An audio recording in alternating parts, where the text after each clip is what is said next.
বিদ্যুৎ নিগমের আউটসোর্সিং কর্মী তাপস নমদাসের মর্মান্তিক মৃত্যু ঘিরে উত্তাল হয়ে উঠল জিবি হাসপাতাল চত্বর।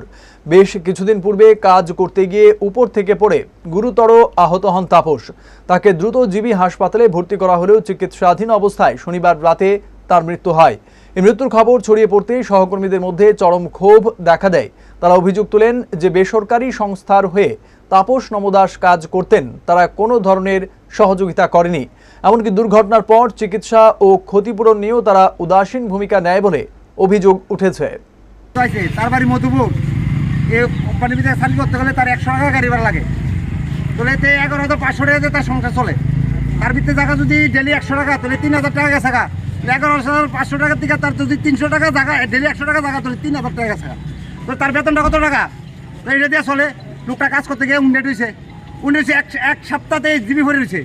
তো লোকটাকে কি জিবি নেওয়া রিটার্ন বাইরে নেওয়ানো কোনো চিন্তা আসলো না, আসলো নি নিচে কেউ। লোকটা আজকে মারা গেছে। লোকটা মর্গে গেলে এর অপরাধটা কোন জায়গা?